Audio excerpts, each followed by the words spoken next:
One. We like laughter. Hi, good afternoon. Welcome to Joint Committee on Energy, Economic Development and Tourism and Committee on Labor and Technology. We have one resolution on our joint agenda for this afternoon. This meeting is being streamed live on YouTube. In the unlikely event we have to abruptly end this hearing due to technical difficulties, the committees will reconvene to discuss any outstanding business at 1 p.m. on Thursday in this room on March 30th, and a public notice will be posted. We have a 1 minute time limit per testifier. First, Result SCR 126, requesting the Department of Business, Economic Development and Tourism and Department of Labor and Industrial Relations to co-convene a working group to develop a comprehensive plan for workforce development with a focus on the prior economic clusters established by the Department of Business, Economic Development and Tourism to meet the needs of the state's new economy. First person up, D-Bed. Good afternoon, Chair Choi, Chairman Hawai'i. I'm Scott Murakami from D-Bed. We stand on our testimony support, and I apologize for the late testimony. No problem. Thank you, Scott. Next up, Jay Boutte, Director for DLIR. Good afternoon, Chair. Chair, everyone, Vice Chair Chotai, and committee members, and Jay Boutte, DLIR, and stand on our testimony strong support. Thank you. Next up, Deborah Halbert, University of Hawaii, in support. Next up, testifying for Hawaii Gas in support, and testifying for Hawaii Telecom in support. Anybody else wishing to testify on this resolution? Go ahead, Angela. Hi.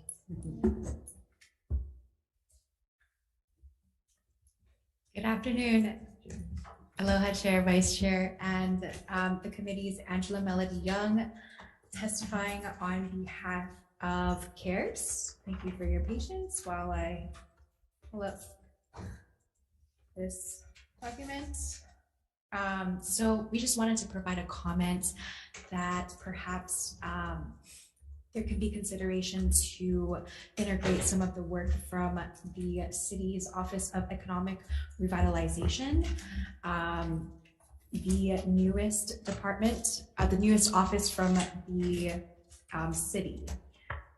So Office of Economic Revitalization is creating an economy that is more diverse, equitable, and which cares for our people of Hawaii. So thank you for the opportunity to testify. Thank you. Anyone else wishing to speak on this measure? Seeing none, committee, any questions?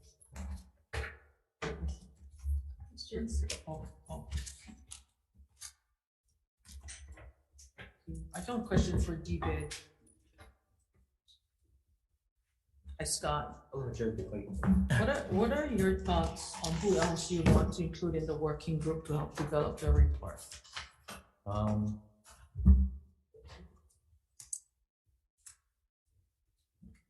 I think county representation would be good, in part because we're trying to tie all of this into also our federal SEDS planning. So I think having representation from the federal side would be good. A little further down, we could look at other private colleges and other proprietary types of colleges. But at this point, some representation from the community economic development groups would be good. The county economic development group. And federal, county and federal. No, not just the county, because they contributed to the federal SEDS program. And although we're incorporating it, I think it's always good to have regional or local participants. So. Do you know if you guys ever prepared any other reports in regards to this? In regards to, so we have done a report on cluster economic development in the past. I would have to get back to you on when it was published, but our Research Economic Analysis Division did do a cluster economic report before. About the number? Yes. Guess. 10, 15? Nah, it wasn't that long ago. 5 maybe, if I had to guess. Yeah. Yeah. It was definitely before COVID. Can you send a Yeah. committee? Yeah, sure. I'll go back and for it. Happy to do that. Okay. Senator Kim. So I'm looking at the membership, and I see you have the superintendent of education and president of the, it doesn't say designee, because my sense is that you want people that are on the ground level, really actually involved in doing stuff, whereas the superintendent president is more the macro level and the high up, and you want, you know, the roll up the sleeves and that kind, right? Yes. So I don't know if, and I don't even know if designee, but somebody within the UH that, you know, maybe from one of the colleges or from Department of Education. So you may wanna consider. Yeah, that's a good recommendation. That is a good recommendation. Yeah, Yes. because if you just have the head, they're not privy to the college on engineering and planning, whatever it is. Right. It would be more appropriate to be on the working group. Yes, I agree. I do have one question, yeah. So the resolution also refers to section 37117, and it's the Millennium Right. Task Force.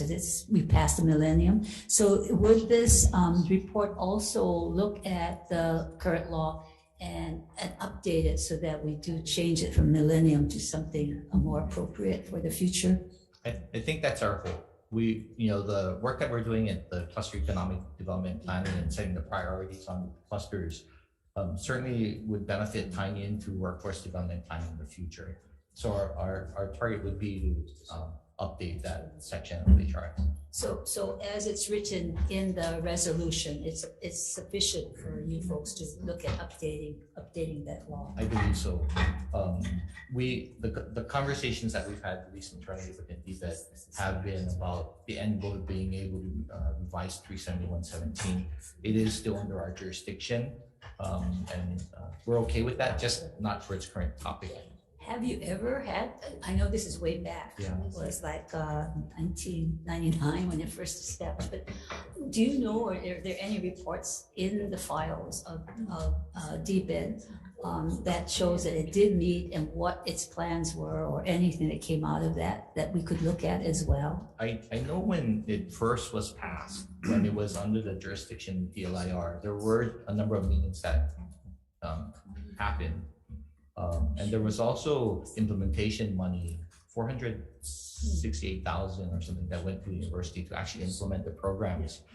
Subsequently, when it went to DBED, I think in 2001 or 2, there were no funds for it, and I was unable to find anything during that period. Can you look, in addition to the report, can you look to see what is the history on that, and if there was a report, at least that came out of that first one, if not when it came to DBED, what was there? Yeah. Maybe it's in labor, but Yeah, I was able to find a report that was filed in the archives for it, so I would share that with everyone. But when I checked back at DBED, I didn't find anything that followed on subsequent to that. and maybe labor department too, to see where it is, if it started off in labor and then Right. moved to DBED, yeah. Yes. Or Happy to do that. UH, maybe UH. Okay. Yeah, okay, Sure, that would be happy very to do that. helpful, thank you. Any questions? Any other question? Okay. For labor. Senator Alvarado.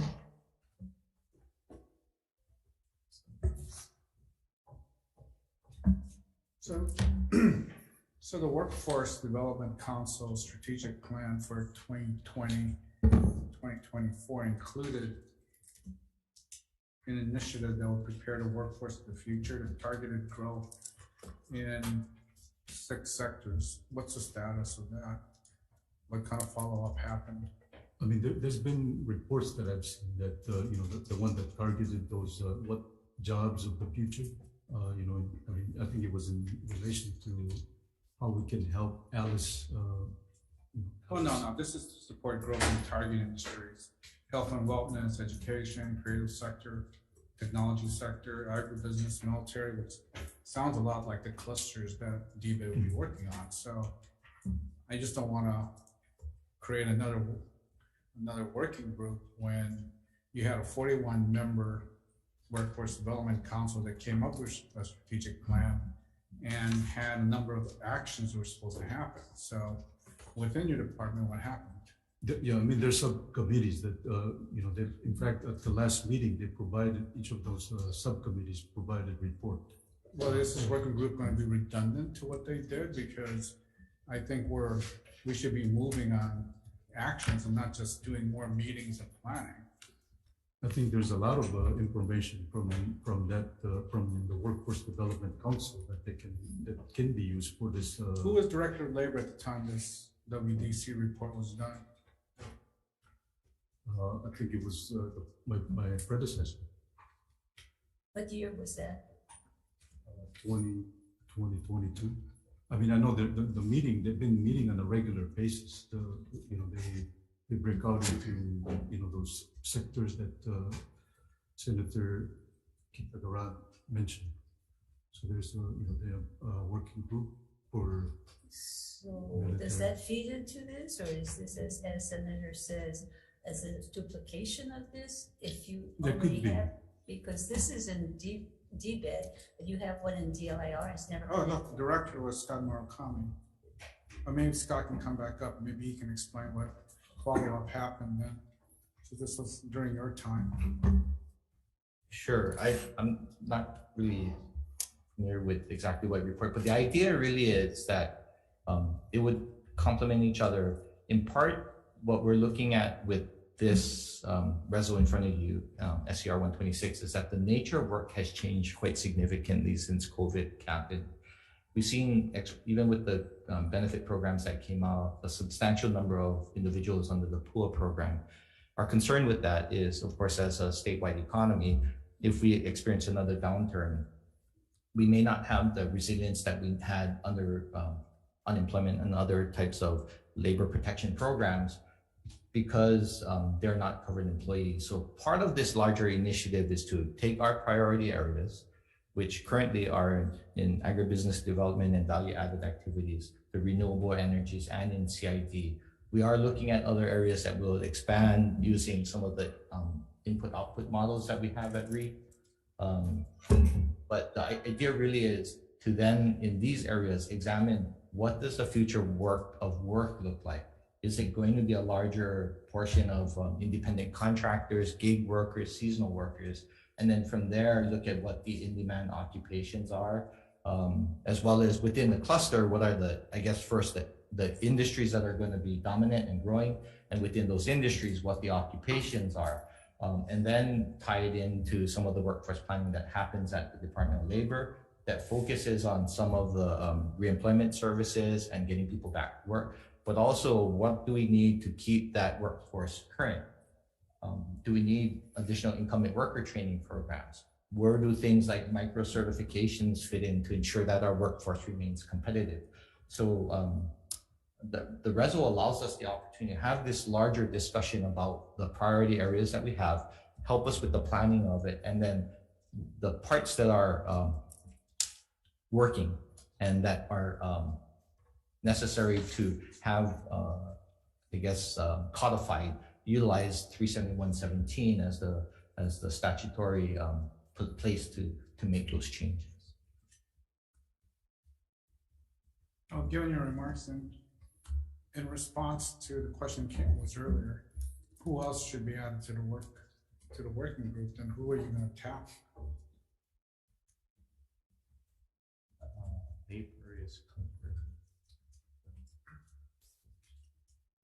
I'm more interested in the private sector side than in the We agencies. had some testimony from the private sector, IT, renewable energy.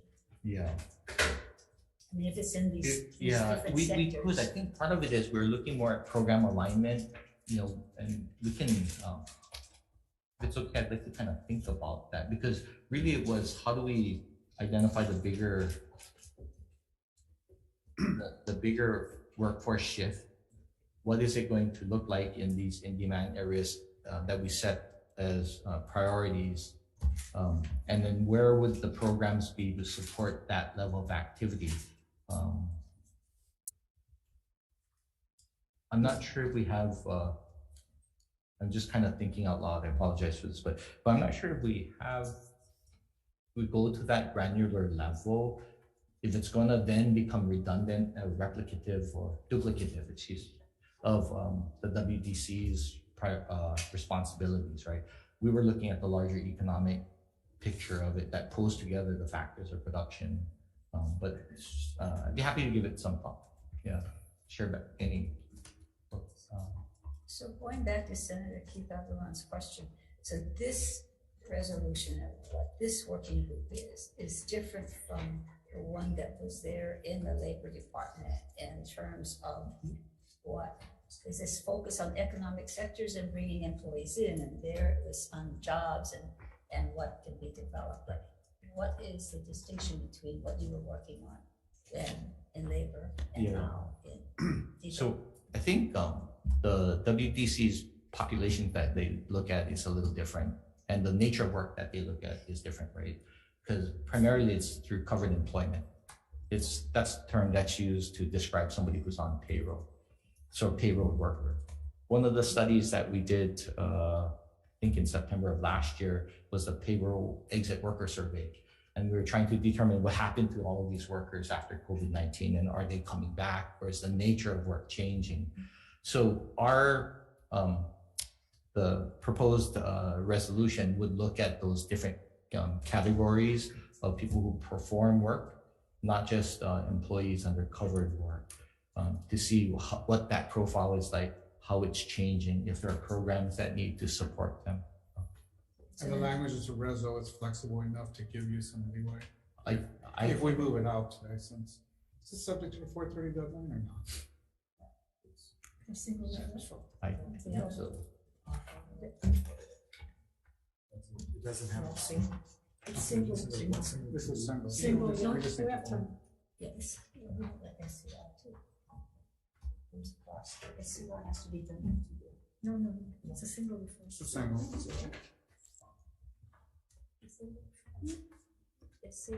Yeah, but it's No, a no, single single referral. Oh, yes, Yeah. yes, Yeah. yeah, because we're doing short. Yes,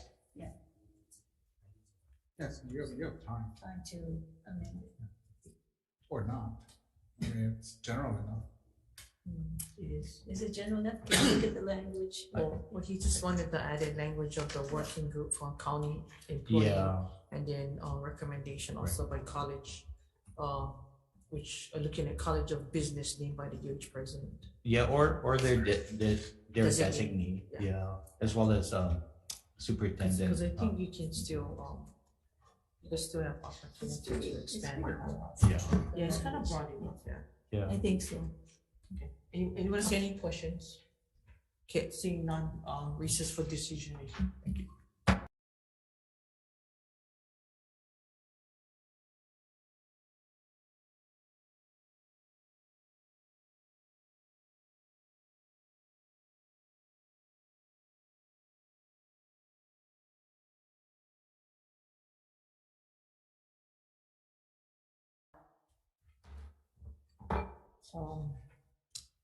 Decision making on our joint EET-LBT 1 p.m. agenda. Recommendation is to add to the working group a member from the County of Economic Development to be named by the mayor, as well as a position by University of Hawaii College of Business to also be named by the University of Hawaii president. Any discussion? You're gonna be in lieu of the president, in lieu of the county, in lieu of the president of the College of Business, designated by the president. Yeah. Yeah. No, I have, yeah, designated by the president. Okay, seeing none, Chair, Vice Chair for the vote. Chair Decoy, I vote yes. Senator Fukunaga, Aye. Senator Kim, Aye. Senator Favela. Aye. Chair, your recommendation is adopted. thank you. Thank you. Labor Committee, same recommendation. Chair votes aye. Vice Chair Lee. Voting SCR 126, passing of amendments, Chair and Vice Chair vote aye. Senator Decaro, Aye. Senator Calderon. Yes. And Senator Favela. Aye. Recommendation adopted. Thank you, and with that, we are adjourned.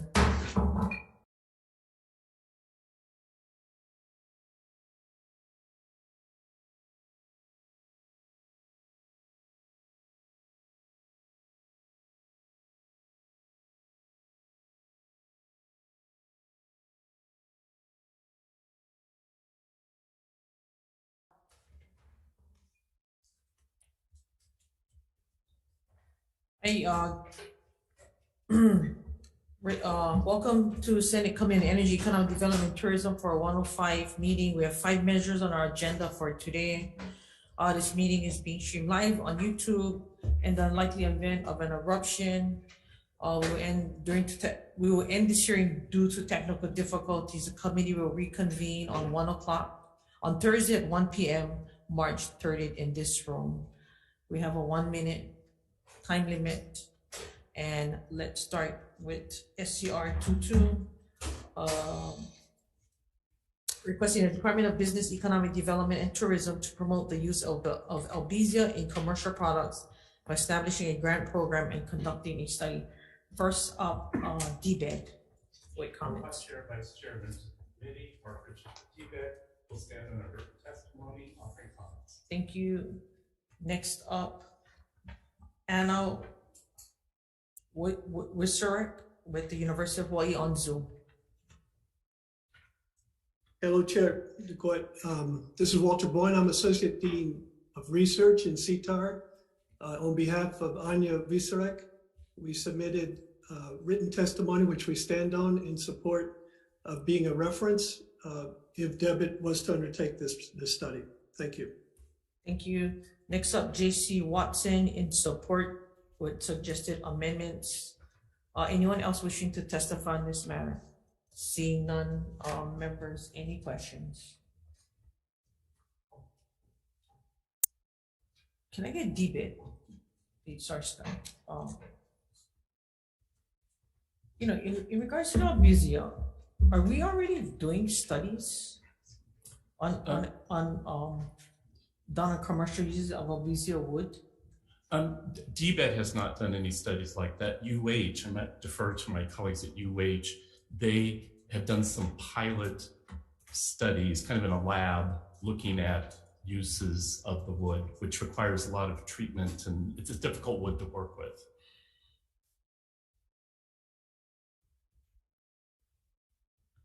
So do you think that this type of grant program should be expanded to include other local products? For me, there's sort of 2 sides to this. One's just the technical side. Can you actually use Albizia to do these kind of products? And that's kind of beyond DBED's competence, because it really involves how do you treat the wood? Do we have sawmills that could do treatment? What kind of machinery is going to be used? Other materials and things. So that there's that part of it. The other part is just the business model, and completely understand what they're sort of getting at here. But I find it difficult for the private sector to get involved in this, because the business model is really asking somebody to take the most important component of a product that's an invasive species. And first of all, no one's done this yet, if it were an actual something that's viable. And then that would, if it were successful and you were actually getting rid of the invasive species, which the state wants to do, then the input to your product would be declining and going away. So I think it's be more appropriate made for a nonprofit that's kind of mission driven, and to try to work out how that might. I think the object of this is to decrease the amount of Albizia in the state. Okay, thank you. Next up, SCR. Oh, go ahead. Senator Kim. Yeah, person from UH? UH, please. Walter? Yes, hi. So the question that the chair had asked the previous person, what kind of studies have already been done, or what have UH been done with Albizia?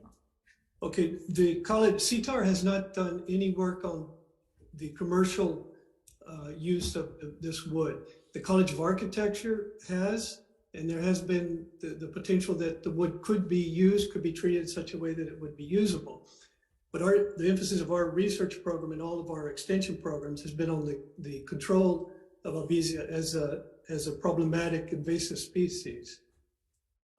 And so DBED and we have discussed this, and we agree fully with the arguments that were just put forward, that it's a bit of a contradiction to try to control it as an invasive species, and then to encourage business sector development of it for its potential commercial properties. But we stand, so we are quite happy to collaborate.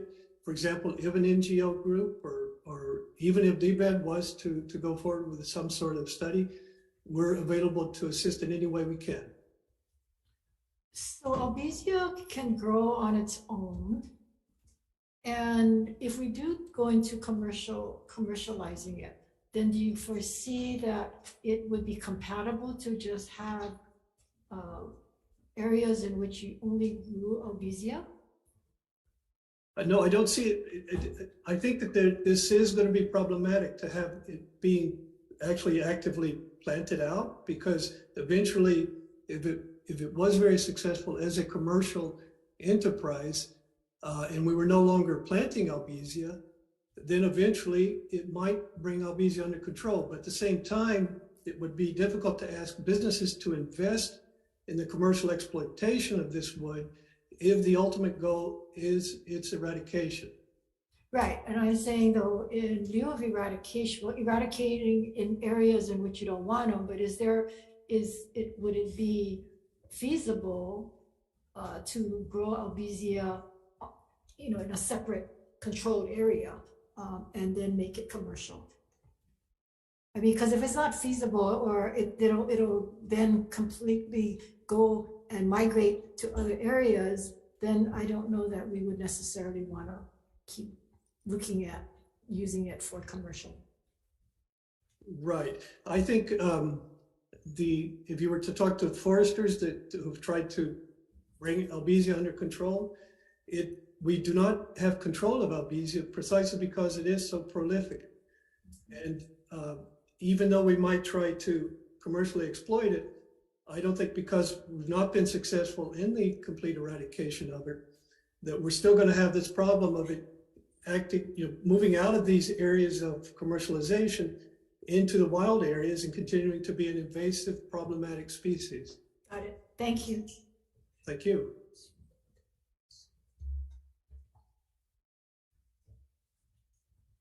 Sorry, it was SCR 22, SR 17, and I had two other testifiers on here.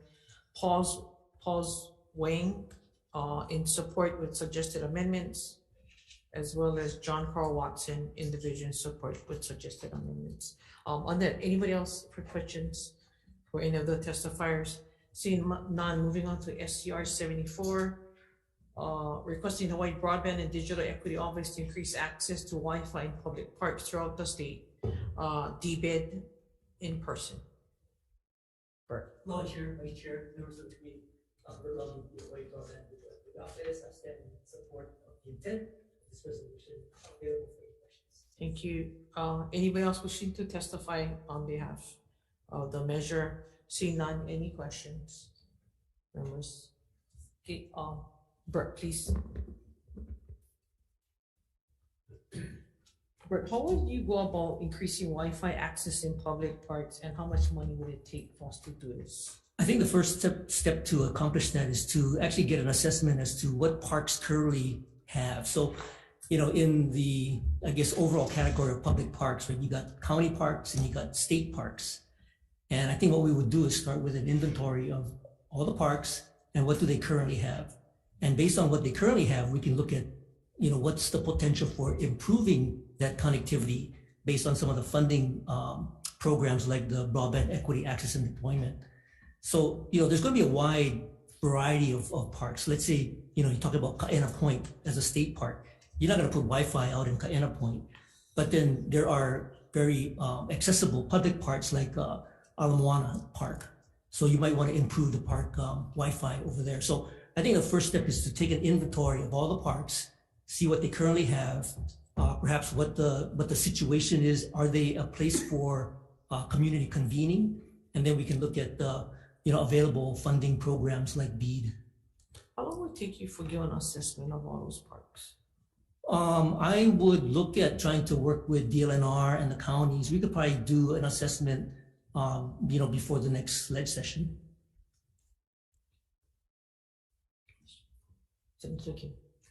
Unintended consequences. Is there anything that, by putting it in the parks, would encourage people late at night to be there? you know, I'm saying already you have people loitering in the parks and problems with all kinds of stuff. With having broadband available, would that be? So I think there are parks where there's already public gatherings, and parks usually have operating hours. So, you know, you have an opening time and a closing time. But that doesn't always work. Yeah, and you can't prevent people from, you know, just crossing the boundary and coming and when in. you do a broadband, it'll not just end at the park level. It might be parks like on the boundaries, beyond the boundaries, right? So people could be outside of the fence of the parks. Well, you know, it's the same situation like if you were to provide broadband and Wi-Fi access at libraries. So, you know, the Wi-Fi extends beyond the library. So similarly in the park, you know, you're trying to provide it as a benefit to community members that are participating in events at the park. But the unintended consequence of somebody coming in late at night using the internet, I mean, it's hard to police that. Can you turn on and off? Yes. You can? Yeah. So you can have, you know, you can have operating hours for the Wi-Fi in the park. Thank you. Anybody else with questions? Seeing none, moving on to SCR 77, requesting the Hawaii State Energy Office to conduct a study to determine the extent to which owners of multiple properties that are places of public accommodation within the state aggregate, they require parking spaces and choose to designate and electrify parking spaces in a county that is not the same county where the majority of the parking spaces are located. First, Mark Glick, Office of Energy, with comments on, he's Chair, here. Vice Sorry. Chair, member of the committee, Commissioner of the Hawaii State Energy Office, we stand on our written testimony with comments. Thank you. Thank you. Next up, on behalf of Big Island Electric Vehicle Association, Noel Morin in support, and then Gerard Silva in opposition. Anybody else wishing to testify? Seeing none, members, any questions? Yeah, can we get Senator your Kim. office to come up and can you explain this resolution? Exactly what it is we're, the goal of this resolution. Apologize. What is the goal of the res? Yeah. The goal of the reso seems to be to do a study to see whether or not people are aggregating all EV charging in one county as opposed to dispersing it among the neighbor counties where the parking lots are. And why do we want to know that? Our comments are suggest that the alternative would be to do the bill SB 370 as opposed to doing the study, because the study would be expensive and the bill is essentially would have provided guide rails that allow for the dispersion of EV charging based on where the parking lots were. So I'm still having a hard time to understand what it exactly is that the study. So after we study it, what would we hope to gain from that information? I think our position is that you wouldn't need to do the study to pass the bill, that 370, which is essentially allowing or making sure that the charging goes into all the different counties equitably. So our position would be that the study is not necessary to put those guide rails in, because if people are distributing the EV charging equitably among the counties, they're not impacted. And the only people who would have to change the behavior is if they were concentrating all the EV charging in one county, if their parking lots were dispersed amongst all of the counties. Isn't an example with Alexander and Baldwin? They do development on Maui, and they put in all of the necessary plus more EV charging stations in whatever their Maui development is. And then that precludes them from having that same requirement on a development here on Oahu. So that's what this resolution is trying to get at, is having a developer push all of their EV mandates to whatever county, and then releasing them from having that same mandate applied to another county. That's what this resolution is about. But shouldn't that then be the county requirements when they give them the approvals that they cannot aggregate it that way? Yes, I think that's a state requirement, but so yeah, this kind of goes at it from the county standpoint, because they've had in situations where you have a multitude of EVs on one island and not enough on another island. Is it correct? That kind Yes, of- yeah. The idea is that EV charging is, drives adoption, or EV charging drives adoption of EVs. So we want to make sure that there's aggregate EV charging on all the counties. So if SB 370 goes as planned, then you wouldn't need the reso. Correct. But I think SB 370 is dead. Yeah, that's what I'm looking at. Okay. Okay, thank you. Okay. Next up is SCR 82 and SR 73, supporting the Hawaii State Energy Office in the establishment of an integrated Hawaii Pacific hydrogen hub. First up, State Office of Energy.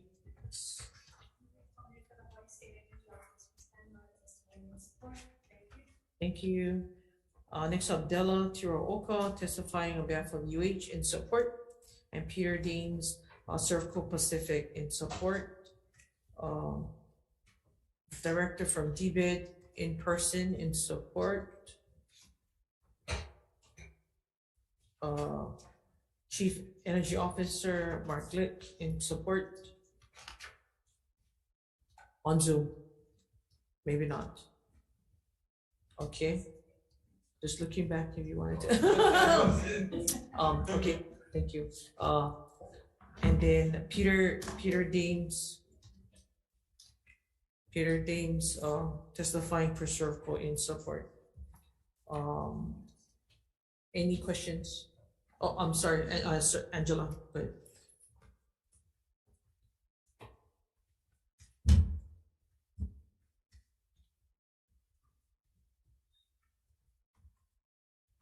Aloha, Chair, Vice Chair, Angela Melody Young, testifying on behalf of CARES. And as Hawaii progresses towards achieving its renewable energy and decarbonization goals, energy efficiency is the most cost-effective way to reduce greenhouse gas emissions associated with electricity generation and consumption. In 2008, the state partnered with the Federal Department of Energy to create the Hawaii Clean Energy Initiative. The Department of Energy pioneers game-changing scientific research and continues to advance our important nuclear security and cleanup missions and goals. The Department of Energy has made huge strides in regards to the climate crisis. As the USA's solutions department, the Department of Energy is moving at lightning speed to achieve the president's ambitious goals of addressing carbon emissions and reaching 100% clean electricity by 2035 and getting to net zero by 2050. So because of these goals, the resolution is. Thank you, Angela. Oh, okay. Okay. Thank you. Appreciate it. Anyone else wishing to testify on behalf of this measure? Good afternoon, Senator Coit, Senator Hawai'i, Mr. David Molinaro, on behalf of the Hawaii Economic Development Corporation. We stand in support of our testimony. I'll address any questions. Thank you. Members, any questions? Senator Wakai. Quick question for you, David. Yes, sir. HCAT, I know that the funding has always been kind of up and down, but you were established to lead the hydrogen discussion even before we had an idea of what a hydrogen hub would be. What's your role in all of this? Are you leading this effort, or is it Energy Office leading this effort? Senator, thank you for that question. I am part of the Hydrogen Hub Consortium. I'm working in concert with the State Energy Office and the consortium itself to help develop the package. HCAT's role, its line of formal effort is to support the Department of Defense's initiatives with implementation of hydrogen and support the Hydrogen Hub. So that's where we are. So in the future, should we just have you part of the Energy Office? Because it seems kind of weird that you're here, Office of Energy is over here, and you're kind of with them, but you're not kind of with them. should we next year contemplate putting you under the energy office? Senator, we've I know we've talked about this in the past. I'm very supportive of the initiatives of the state. What we do could support the state energy office. I believe that HCAT's efforts should stand within Hawaii Technology Development Corporation, which gives the initiatives that we see to help support the economic growth and development of the state. And I feel like we're a really good fit within the HTDC office as well, too. So how about we do it the other way around? How about we put the energy office under HTDC then? I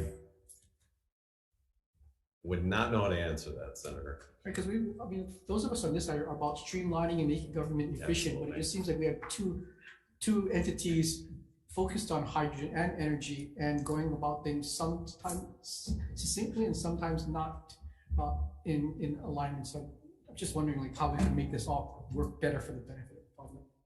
I think there's a very parallel effort to what the SEO is trying to do, as is HTDC and HCAT, with respect to implementing hydrogen in the state.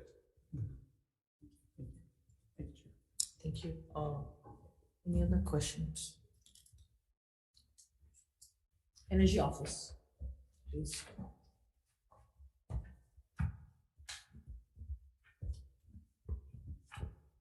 Thank you. What are the positive consequences for Hawaii in establishing the Pacific Hydrogen Hub?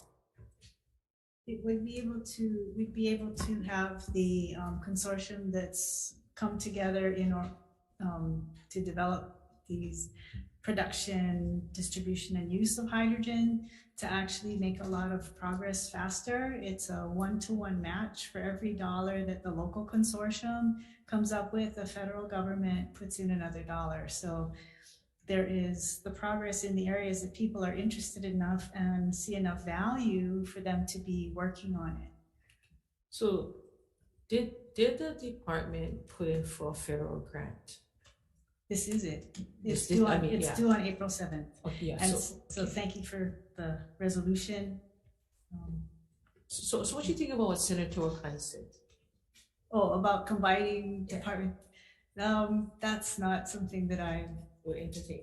Well, I'm not the high enough in the organization to be looking at on this bill. Yes, I mean on this reso. Sorry. Yeah. So thank you. Thank you. Any other question? Senator Favela. I know we're always talking about new and innovation of energy. We had an energy, clean energy bill for a new plant, waste to energy, more up to date, not like the one we get in 1949, that doesn't burn everything. And every year the city and county get fined from H-Power because we're not giving them enough rubbish. My thing is to the energy office is that we need you guys' help to start thinking more in that lines, because when my bill went to the House, even though we passed it over here at 25, went to the House, a House person said that they've been there 5 years, they know more about energy, but never opened my book. This new energy, waste to energy plant needs to be entertained because we're tired. We're still looking. The mayor came to his 2 town hall meetings on the west side, still talking about landfills. This we were supposed to have done a long time ago, and if we did, we'd have an elimination of needs to have landfills. And the person said, no, yes, because what happens in a disaster, they said, you won't have to have those big landfills. Landfill would be temporary. Then you grab the same waste to energy to go back and do that. So can you take this back to you guys? And I want to send you maybe a PDF. Yes. And kind of look into this, because we're hearing hydrogen, and I heard hydrogen before a long time ago, and I think it's great, but we need more than just hydrogen if we're going to meet the requirements. Because looking at that ugly solar farm on Makakilo Mountain, that's not, to me, is presentable. And then they like to do windmills in the ocean. That's not going to be presentable. So if you can help us look into that, and let's the energy department to see if they can come up with them, or you guys can combine, and then maybe we can come up with a hydrogen waste to energy plant. Oh, shucks. Oh, Very. Thank you, Chair. Thank you, Senator Bell. Thank you. Thank you. Moving on, SCR 177 and SR 121. First up, University of Hawaii, Vasilis Sirmos with comments. Doris on behalf of Hawaii Impact Collaborative in person. Hi, aloha Chair, Vice Chair, members of the committee. My name is Duration, testifying in support of this resolution. Just kind of as a background, the fourth sector is a way to conceptualize the nexus between the public, private, and nonprofit sectors, all of which include a lot of people, organizations, businesses, government agencies that work for the social and environmental good for the state of Hawaii. So the fourth sector Rezo and the working group would just acknowledge the importance and then establish a working group to really just be intentional and strategic in the way that that existing and growing sector works together. So we stand in support of this Rezo and thank you for the opportunity to testify. Thank you. Next up, Hurad Saberi with Fourth Sector Group on Zoom. Hi. Thank you, and aloha, Chair, Vice Chair, and members of the committee. I'm Hurad Saberi, CEO of the Fourth Sector Group, and I stand on my written testimony in strong support of this resolution. Happy to help answer any questions. I just want to make one comment that basically goes back to the discussion you had earlier about the Albiza challenge. And I think what this resolution would do is help open up a space in the economy that's outside of how we traditionally think about the private sector or the role of business. Business obviously is the sort of fundamental building block of the economy, but not all businesses have a profit purpose that drives them. There's a wide and growing variety of businesses that have a benefit for people in planet orientation, and there are investors and consumers and workers who want to work for those and buy from them and invest in them, and this creates the sort of insights about that space that are needed. Thank you, appreciate it. I have 2, 4, 5, 6 people in support and 1 in opposition. Anybody else in the room wishing to testify? Angela, go ahead.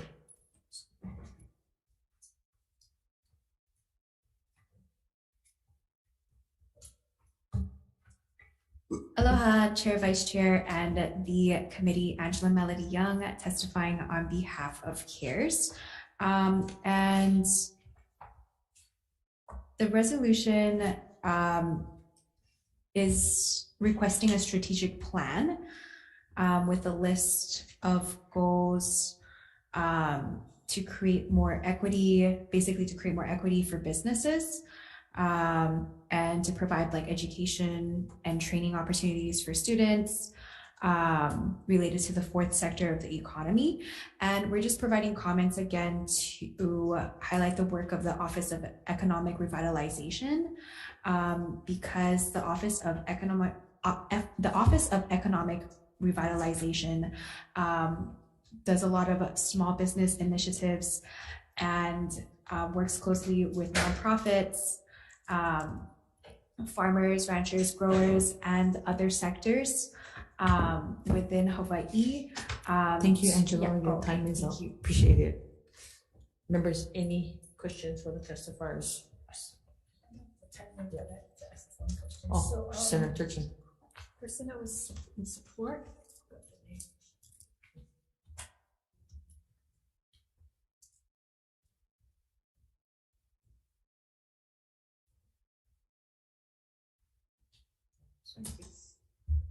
Hurad Saberi with Fourth Sector Group, which was on Zoom. Yeah. Can you give us an example of what are some of the things you hope that this working group would come up with as far as recommendations, and is this going to be a duplicative of anything else that's being done? Certainly. First of all, it's not duplicative by any measure. What we're talking about is basically, if you go back in time, the third sector did not exist. There were no institutionalized charities or foundations, right? There were policy measures that helped create the enabling environment for that sector to formalize and scale. The same thing happened with the private sector centuries ago. We're in this place now where there's a hybrid space in between how we think about pure charity and how we think about pure business that's commercially driven and profit oriented, or charities that receive their income from grants, don't engage in market activity, but are socially, environmentally oriented. This hybrid space is vast and growing, and there's a lot of issues that we need to solve that can't be solved in the sort of pure profit-oriented market approach or a pure charity approach. They need to hybridize. They need to basically leverage the best of both worlds. To do that, if you imagine yourself as an entrepreneur trying to start a commercial entity that with a purely social intent, that's your prime directive, but you figured out a business model that helps deliver it and scale it. Imagine all the entire ecosystem that you need around you to enable that. First of all, MBA education has been traditionally oriented towards, the objective function of business being profit maximization. That's changing, but it's still not the mainstream. If you think about sources of capital, there's pure grant funding on one end and for-profit investment on the other. These kinds of organizations need to figure out some way to blended forms of capital. Think about even legal formation. If you have a choice between a for-profit entity or a nonprofit entity, each creates tensions. Basically. Okay, so what exactly, I mean, I just kind of have my head around this. So what kinds of things may come out of this that? Yeah, so what would come out of it is basically I mean, as I understand it, it's developing, it's bringing the stakeholders of this middle space of the economy, this emerging sector of the economy together, which is basically everyone. Right. But the impact investors, social entrepreneurs, academics who are studying this space, and so on, to co-create a strategic plan for how this sector can be formalized, enabled, harnessed to advance the priorities that citizens and government of Hawaii have. So that plan is pretty comprehensive. You would look at policy and regulation that is currently a barrier. You would first start with the enterprises themselves and find out what the barriers to amplifying their impact or scaling their ventures are. You would look at it by different sectors of the economy or different issue areas that are priorities. So you would do an analysis of the emerging class of enterprises that are in this hybrid space to understand what the barriers, what the opportunities are, and then you would formulate a plan to mobilize all the sectors or all the elements of the ecosystem, folks who deploy capital, folks who provide technical assistance, incubators, accelerators, academia, to develop the sort of knowledge base and the training that you need for folks who want to work in these kinds of hybrid organizations. So it's a mobilization, sort of a whole of the economy and a whole of government mobilization is what it takes to do this well and to harness it. Yeah. Thank you. Don't you think DBID and UHERO should be included in here?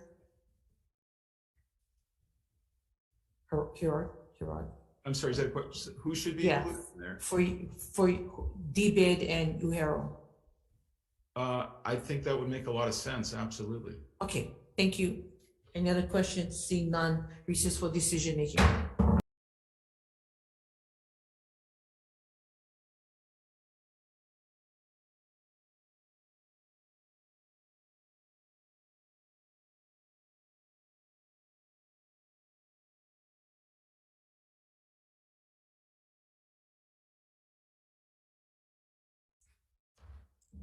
Decision making on the 1:05 p.m. agenda. First measure of SCR 22 and SR 17. Chair's recommendation is to defer this measure indefinitely. Next up, SCR 74, requesting the Hawaii Broadband and Digital Equity Office to increase access to Wi-Fi in public parks throughout the state. Chair's recommendation is to pass as is. Committee members, any discussion? Seeing none, Vice Chair Okai for the vote. Chair DeCoy? Aye. I vote yes. Senator Fukunaga? Aye. Senator Kim? Aye. Senator Favela? Aye. Chair, your recommendation is adopted. Thank you. Next up, SCR 77 requesting the Hawaii State Energy Office to conduct a study to determine the extent to which owners of multiple properties that are places of public accommodation within the state. Sorry. Yeah. State aggregate their required parking spaces and choose to designate and electrify parking spaces in a county that is not the same county where the majority of the parking spaces are located. My recommendation is to pass as is. Any discussion, members? Senator Kim. There was a limit to that, it would cost a lot. And who pays for that? Taxpayers are going to answer. We have to budget. No, this is Christie's. So, is this DBED that's doing the study? SCR 77? Who was it that said that it could cost a lot to do the study and we should do SB 370? He left.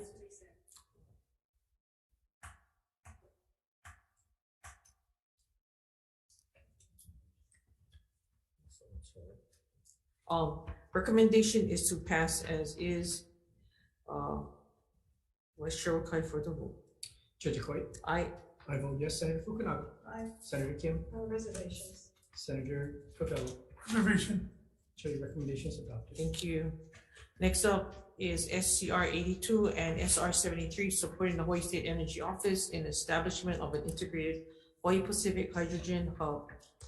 My recommendation is to pass with tech amendments. Members, any discussion?